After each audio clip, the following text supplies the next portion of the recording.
Good morning. Welcome to विद्या दृष्टि tutorial. Guys, तो आज हम लोग पढ़ रहेंगे वेब में, जो कि हम लोगों ने क्लास में बहुत सारी चीज़ें कवर कर रखी हैं। तो चूंकि ये आपका वेब जो है एनसीईआरटी का चैप्टर नंबर 15, और इसमें आज जो है लेक्चर होगा आपका लेक्चर नंबर थर्ड, यानी कि इससे पहले दो लेक्चर्स कवर हो चुके हैं। ठीक है, तो आइए एक एक कर डिस्कस करते हैं। सबसे पहले हम बात करेंगे the principle of superposition of waves. Waves का सुपरपोजिशन का क्या मतलब है, यानी कि सुपरपोजिशन प्रिंसिपल के अकॉर्डिंग, यानी कि जैसे ही पल्सेस जो होती हैं वो ओवरलैप हो जाती हैं, यानी कि when the pulses overlap the resultant displacement is the algebraic sum of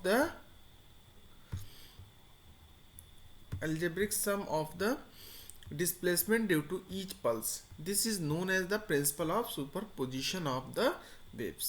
यानी व्हेन अ पल्सेस ओवरलैप, जैसे कि अगर आप यहाँ पे फिगर में देख रहे होंगे, ठीक है, ये मान लीजिए ये एक पल्स आपकी ये ऐसे चल रही है, ठीक है, ये एक पल्स आपकी ये ऐसे चल रही है, ठीक है, दूसरी पल्स आपकी इस तरह से चल रही है, ठीक है। जब ये दोनों एक दूसरे के ऊपर ओवरलैप होंगी, यानी कि ये वाली पल्स और ये वाली पल्स जब एक दूसरे पर ओवरलैप होंगी, तो यहाँ पे आपको क्या मिलेगा, बिल्कुल एक स्ट्रेट फॉरवर्ड पल्स मिलेगी, ठीक है। यानी कि यहाँ से पल्स जो है धीरे धीरे वैनिश हो जाएगा। ये क्यों वैनिश हो जाता है, इसके बारे में और डिटेल में हम लोग आगे डिस्कस करेंगे। यानी कि यहाँ पे देखिए इक्वल, यहाँ पे देखिए सेम है। अगर यहाँ पे पल्सेस जो है सेम फेस में होंगी, तो जहाँ पर सेम फेस में होंगी ये और ये अगर सेम फेस में है, ठीक है, तो इसका मतलब क्या है कि इनका ओवरलैपिंग, यानी कि ये क्या हो जाएगा, यहाँ पे इंक्रीज हो जाएगा, ठीक है, यहाँ पे इंक्रीज हो जाएगा। ये वाला पार्ट अगर देखा जाए तो ये डिक्रीज कर दिया जाएगा, मतलब कि ये बहुत ज़्यादा, मतलब डिप्रेशन इसका बढ़ जाएगा, ठीक है। और अगर मान लीजिए ये और ये ओवरलैप होती हैं, या ये और ये ओवरलैप होती हैं, तो ये आपको स्ट्रेट फॉरवर्ड इस तरह से मिलेगा। तो यहाँ पे देखिए, when the pulses overlap the resultant displacement is the algebraic sum of the displacement due to each pulse. This is known as the principle of superposition of waves. यानी कि इस प्रिंसिपल को या इस कॉन्सेप्ट को ही बोलते हैं principal of superposition of waves. यानी कि जब पल्सेस जो है आपके ओवरलैप होने लगे, ओवरलैप होने की वजह से, ठीक है, तो उस केस में जो रिजल्टेंट डिस्प्लेसमेंट होगा उनका अलजेब्रिक सम होगा। मैथमेटिकली अगर इसको आप समझना चाहें तो मान लीजिए कि y1 xt एक वेव आपकी इक्वेशन है, एंड y2 xt यानी कि y2 वेव इक्वेशन है डिस्प्लेसमेंट के लिए x और टाइम में, यानी कि पोजीशन और टाइम में रिलेशन है, यानी कि पोजीशन टाइम पे डिपेंड कर रहा है। With the displacement due to the two wave disturbance in the medium, दो अलग अलग डिस्टर्बेंस के लिए यहाँ पे किसी भी मीडियम में ये वेव आपको दिख रही है। If the waves arrive in a region simultaneously and therefore overlap, यानी कि जब एक रीजन में पहुंचते हैं साइमल्टेनियसली एक साथ, तो ओवरलैप कर जाती हैं। The net displacement y of xt is given by, यानी कि xt मतलब कि xt का फंक्शन ले रहा है, will be given by y xt will be equal to y1 of xt plus y2 of xt। इनको हम सीधे सीधे ऐड कर लेंगे, ठीक है। जैसे y1 आपका है a sin ओमेगा t और y2 है a2 sin ओमेगा t, तो इन दोनों को एज इट इज ऐड कर लिया जा सकता है।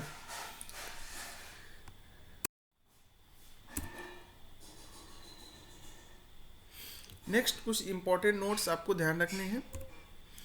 If we have two or more waves moving in the medium, the resultant wave form is the sum of the wave function of individual wave, that is if the wave function of the moving waves are y1 मान लीजिए f1 x minus v T है, और y2 आपका है f2 x minus v T. इसी तरह से y3 f3 x minus v t, ठीक है। यहाँ पे देखिए f1 f2 ये सब वेव फंक्शंस है, ठीक है।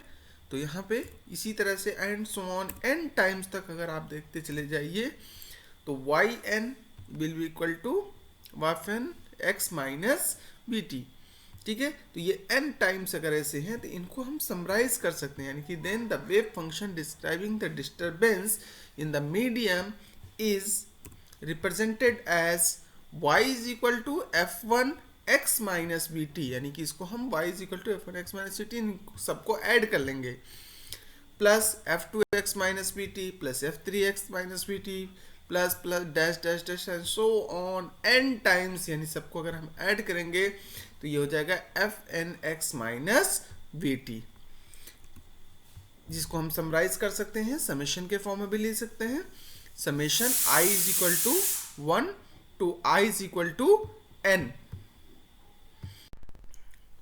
तो यहाँ पे इसको हम summation i will be equal to 1 and i is equal to n तक, 1 से लेके n तक इसको लिख सकते हैं fi x minus v t.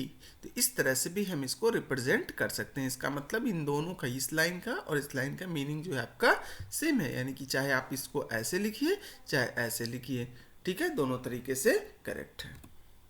तो the principle of superposition is the basic to the phenomena of interference, यानी कि इंटरफेरेंस के फिनोमिना के लिए जो सुपरपोजिशन का प्रिंसिपल है वो बहुत ही बेसिक कॉन्सेप्ट है। ये चीज़ आपको क्लास 12th में भी आप जब वेव मोशन आप पढ़ेंगे, यानी कि वेव ऑप्टिक्स पढ़ेंगे, तो उसमें थोड़ा सा आपको इस कॉन्सेप्ट का यूज़ होगा। तो इसलिए इस कॉन्सेप्ट को बहुत ही ध्यान से समझिए और इनको बहुत ध्यान से याद रखिए, ठीक है। चलिए नेक्स्ट है आपका कुछ पॉइंट्स है। For simplicity consider two harmonic travelling waves on a stretch string both with the same omega, that is the angular frequency, and k wave number and therefore the same wavelength lambda. Their wave speed will be identical, यानी उनकी जो wave speed होगी वो एक जैसी होगी, identical होगी। तो let us further assume that their amplitudes are equal and they are both traveling in the positive direction of x-axis. The waves only differ in their initial phase, यानी कि जो वेव्स हैं वो इनिशियल फेज में ही differ करेंगे। जैसे कि यहाँ पे आपको एक फिगर दिख रहा है, ठीक है, तो यहाँ पे हार्मोनिक्स इनकी ट्रेवलिंग वेव्स हैं। रिजल्ट यहाँ पे एक हार्मोनिक आपका वेव है, यहाँ पे फेज आपका 0 है और यहाँ पे समथिंग इसके पास फेज है, ठीक है। तो दो हार्मोनिक वेव्स आपको यहाँ पे दिख रहे हैं और ये दोनों क्या हो रही हैं, ट्रेवल कर रही हैं। दोनों की एंगुलर फ्रीक्वेंसी भी सेम है, यानी कि वेव नंबर भी सेम है और वेवलेंथ भी सेम है। तो अगर उनकी स्पीड की हम बात करें, उनकी स्पीड भी बिल्कुल कह सकते हैं आइडेंटिकल है, एक जैसी है। तो एक्स एक्सिस के अलॉन्ग अगर ये मूव कर रही हैं तो ये क्या होगी, एक दूसरे के ऊपर ओवरलैपिंग होंगी, यानी कि wavelength according to the principle of superposition, यानी कि जो रिजल्टेंट होगा वो क्या होगा, एक दूसरे को ओवरलैप करने की कोशिश करेंगे।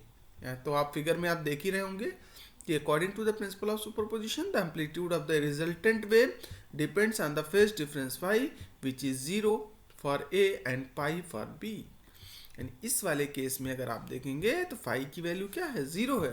तो ये और ये एक दूसरे पे ओवरलैप होते चले जाएंगे इस तरह से, ठीक है।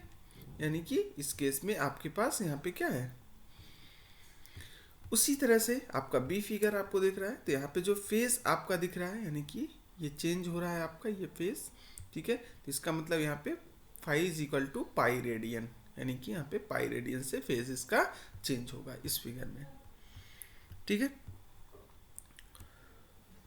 तो y1 is equal to a sine k x minus omega t लिख सकते हैं, यानी कि पहले वेव के लिए equation y1 is equal to a sine k x minus omega t, and दूसरे वेव के लिए equation a sine k x minus omega t plus five, यानी कि यहाँ पे देखिए इस वाले वेव के लिए हम क्या ले सकते हैं, y1 is equal to a sine k x minus omega t, और इस वाले के ले सकते हैं a sine k x minus omega t plus phi, ठीक है। तो यहाँ पे आपने देखा कि यहाँ पे क्या है कि फेस में जो चेंज है वो क्या है, 0 का है, मतलब इसमें फेस चेंज 0 है। तो इसका फिगर आप देख रहे होंगे कुछ इस तरह से बढ़ेगा। फिर उसी तरह से इस वाले में देखेंगे कि एक दूसरे पे ओवरलैपिंग होगी, ओवरलैपिंग होने की वजह से ये भी क्या हो जाएगा, स्ट्रेट फॉरवर्ड हो जाएगा। Next, the net displacement is then by the principle of superposition will be given by y is equal to y1 plus y2, दोनों को ऐड कर लेंगे तो a sine k x minus omega t plus a sine k x minus omega t plus 5, इन दोनों को अगर आप ऐड करिए दोनों इक्वेशंस को, तो क्या मिलेगा? That will be equal to y will be equal to a, इसको सिंप्लीफाई सॉल्व करेंगे, यहाँ पे a कांस्टेंट है, कॉमन है, बाहर ले सकते हैं, और sine theta plus sine alpha, ठीक है, या sine x plus sine y का फॉर्मूला आप यूज कर सकते हैं यहाँ पे, तो इसको लिख सकते हैं 2 sine x plus y by two cos x minus y by two. तो इनको सॉल्व करेंगे तो क्या हो जाएगा? K x minus omega t, x के प्लेस पे ये है k x minus omega t plus k x minus omega t plus 5, ठीक है, अपॉन 2, यानी कि दोनों को ऐड कर लेंगे और डिवाइड कर देंगे 2 से। अब इनका डिफरेंस ले लीजिए, के x minus omega T minus के एक्स प्लस ओमेगा टी, तो ओमेगा टी के एक्स और ये सब कैंसिल हो जाएगा, और यहाँ पे आ जाएगा -5, बचेगा -5/2, और cos 5/2 की वैल्यू क्या होती है? Minus cos 5/2, that will B cos 5/2। तो इसको हम लिख सकते हैं a2 sin दिस। तो ये आपके पास एक इक्वेशन है, इस इक्वेशन को हमने स्टार मार्क किया है क्योंकि अभी इस इक्वेशन का एक रेफरेंस हम आपको देने वाले हैं। तो equation star is also a harmonic traveling wave in the positive direction of x-axis with the same frequency and wavelength. Its initial phase angle is 5/2, यानी कि जो आपको यहाँ पे इक्वेशन मिली है, ठीक है, ये भी क्या है? ये भी एक हार्मोनिक वेव है, ठीक है, हार्मोनिक ट्रैवलिंग वेव है, क्योंकि ये भी साइन या कॉस का फंक्शन यहाँ पे दिख रहा है, ठीक है। तो यहाँ पे इस तरह से आपको सुपरपोजिशन के बाद भी आपको एक वेव इक्वेशन मिल रहा है, हार्मोनिक वेव इक्वेशन मिल रहा है, ठीक है, जिसका इनिशियल फेज है 5/2। नेक्स्ट है आपका रिफ्लेक्शन ऑफ वेव, यानी कि वेव में रिफ्लेक्शन कैसे होते हैं। तो देखिए, जब अगर कोई भी रिजिड सरफेस आपको यहाँ पे दिखेगा, जैसे ये मान लीजिए आपका क्या है, रिजिड सरफेस है या रिजिड बाउंड्री है, तो जैसे कि स्ट्रिंग आप ले लीजिए, तो स्ट्रिंग को हल्का सा एक एंड से यहाँ से जर्क करिए, तो जर्क करते ही कुछ वेव्स ऐसे बनती हुई जाएंगी, यानी कि जो वेव है यानी कि पल्सेस हैं, ठीक है, ये इस तरह से मूव करेंगी। देखिए, पहली पल्स आपकी यहाँ बनी, फिर दूसरी पल्स यहाँ बनी, और यहाँ वाली पल्स वैनिश होती चली जाएगी, फिर यहाँ पे इस तरह से। तो जैसे ही रिजिड बाउंड्री के पास पहुंचेगी और वहां से क्या होगा, रिटर्न होना शुरू हो जाएगी, रिटर्न होने शुरू हो जाएंगे कुछ इस तरह से, यानी कि अपोजिट फेज में, फेज इसका बस चेंज हो जाएगा, अपोजिट फेज में ये रिटर्न होना शुरू हो जाएंगे, ठीक है। तो यहाँ से देखेंगे कि इसका, यानी कि अगर इनकी ओवरलैपिंग होती जाएगी, तो इसका मतलब यहाँ पे ये वैनिश होना शुरू हो जाएगा, धीरे धीरे ये वेव वैनिश हो जाएगी। तो the phenomena of returning back of pulse or wave in same medium from a rigid boundary is called reflection of wave, यानी कि सेम मीडियम में रिटर्न बैक होने की जो फिनोमिना होती है, इसी को हम बोलते हैं क्या, reflection. For example, echo a pulse traveling along a stretched string and being reflected by the boundary, ठीक है। तो ये दोनों एग्जाम्पल आपके बहुत अच्छे एग्जाम्पल हैं रिफ्लेक्शन ऑफ वेव्स के लिए, यानी कि वेव का रिफ्लेक्शन कैसे हो रहा है, ठीक है। Next, assuming there is a no absorption of energy by the boundary, यानी कि बाउंड्री में कोई एनर्जी एब्जॉर्ब नहीं हो रही है, the reflected wave has the same shape as the incident pulse but it suffers a phase change of pi और 180 degree on the reflection. यहाँ पे आपको फिगर में दिख ही रहा था कि अगर हम ये एज्यूम कर लें कि यानी कि जो हमारी बाउंड्री है, ये कुछ भी आपका जो है वेव कोई भी एनर्जी वेव की एब्जॉर्ब नहीं कर रही है, तो अगर एब्जॉर्ब नहीं कर रही है तो क्या करेगा, सेम वेव से रिफ्लेक्ट हो जाएगी, ठीक है। तो सेम रिफ्लेक्ट होगी, तो इसका मतलब क्या होगा कि फेज सिर्फ और सिर्फ क्या चेंज होगा, फेज चेंज होगा, यानी कि 180 डिग्री हो जाएगा। बाकी इसमें जो है आपका जो रिफ्लेक्टेड वेव है उसका शेप जैसे कि पहले इंसिडेंट का था, वही रिफ्लेक्टेड वेव का भी शेप होगा, देख लीजिए यहाँ पे, ठीक है। Next, let the incident travelling wave be y i is equal to a sine k x minus omega t, यानी कि इंसिडेंट वेव के लिए इक्वेशन हमने लिखा y i for incident, a sine k x minus omega t, and reflected wave from rigid boundary will be y r will be equal to a sine k x minus omega t plus 180 degree, that will be equal to minus a sine k x minus omega t. ठीक है, sign theta plus 180 क्या होता है, minus sine theta. तो यहाँ पे देख लीजिए, तो minus a sine a is amplitude sine k x minus omega t. अब इंसिडेंट वेव के लिए इक्वेशन ये मिली, रिफ्लेक्टेड वेव के लिए इक्वेशन आपको ये मिली। अब इन दोनों इक्वेशन को अगर अच्छा इसी तरह से अगर ओपन बाउंड्री होगी तो reflected wave is given by, यानी कि रिफ्लेक्टेड वेव की इक्वेशन क्या हो जाएगी, यहाँ पे 180 के प्लेस पे क्या ले लेंगे, 0। तो यहाँ पे ये हो जाएगा y r will be equal to a sine k x minus omega t plus 0 degree will be equal to a sine k x minus omega t. ठीक है, तो इस तरह से नोट पॉइंट ध्यान रखिएगा। If a wave is incident obliquely on the boundary between the two different media, the transmitted wave is called refracted wave।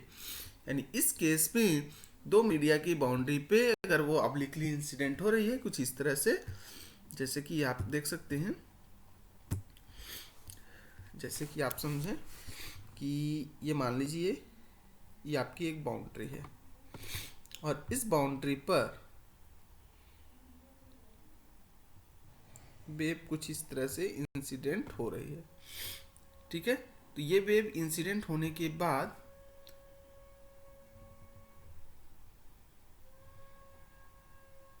कुछ इस तरह से रिफ्लेक्ट हो रही हैं। ये आप कन ले सकते हैं normal, this is a incident wave and that is y i, और ये आपका रिफ्लेक्टेड वेव है दैट इज वाई आर। ठीक है, तो अब इस बाउंड्री पे अगर हम देखें तो क्या रहा है, obliquely boundary between the two different media transmitted wave, यानी कि कुछ यहाँ पे रिफ्लेक्टेड है और अगर यहाँ पे कुछ अमाउंट ऑफ वेव ट्रांसमिट होगी, यानी ये आपका मीडिया 1 मान लीजिए और ये आपका मीडिया 2 है। ठीक है, तो अब यहाँ से अगर ये ट्रांसमिट हो गया है, ये जो ट्रांसमिटेड वेव है, इस ट्रांसमिटेड वेव को हम क्या बोलेंगे, रिफ्रैक्टेड वेव। ठीक है, तो यहाँ पे जो ये ट्रांसमिटेड वेव है इसको हम रिफ्रैक्टेड वेव कहेंगे। ठीक है, नेक्स्ट है आपका एट द रिजिड बाउंड्री। यहाँ पे ध्यान रखिएगा रिजिड बाउंड्री है, तो टोटल वेव की अगर हम बात करेंगे, टोटल वेव जो आपका होगा, ठीक है, यानी कि नेट वेव, तो दिन का हम एडिशन करेंगे इंसिडेंट और रिफ्लेक्टेड का, तो i y i plus y r that will be equal to 0, यानी कि जो वेव आपका होगा रिजिड बाउंड्री पर, यानी कि उसके लिए डिस्प्लेसमेंट 0 होगा। The incident ray and reflected ray या incident wave and reflected wave obeys the Snell's law of refraction, and the incident and reflected waves obey the usual laws of the reflection। यानी कि incident and reflected दोनों waves जो होंगे, ठीक है, वो usual laws of reflection, law of reflection को follow करेंगे, और इंसिडेंट रे या कह सकते हैं incident wave and reflected wave, ठीक है, रिफ्लेक्ट जो हो रही है, जैसे ये आपकी इंसिडेंट है और ये आपकी रिफ्लेक्टेड है। ठीक है, तो ये स्नेल्स लॉ को, लॉ ऑफ रिफ्रैक्शन को फॉलो करते हैं, जो कि आपने क्लास 10th में पढ़ा होगा, स्नेल्स लॉ यानी कि लाइट चैप्टर में। ठीक है, क्या होता है, sine i upon sine r will be equal to mu. ठीक है, refractive index of the medium. तो उसी तरह से यहाँ पे भी ये दोनों क्या होंगे, स्नेल्स लॉ को फॉलो करेंगे। क्लियर, और इंसिडेंट रे या इंसिडेंट वेव, रिफ्लेक्टेड वेव दोनों जो हैं ओबे करेंगे लॉ ऑफ रिफ्लेक्शन को।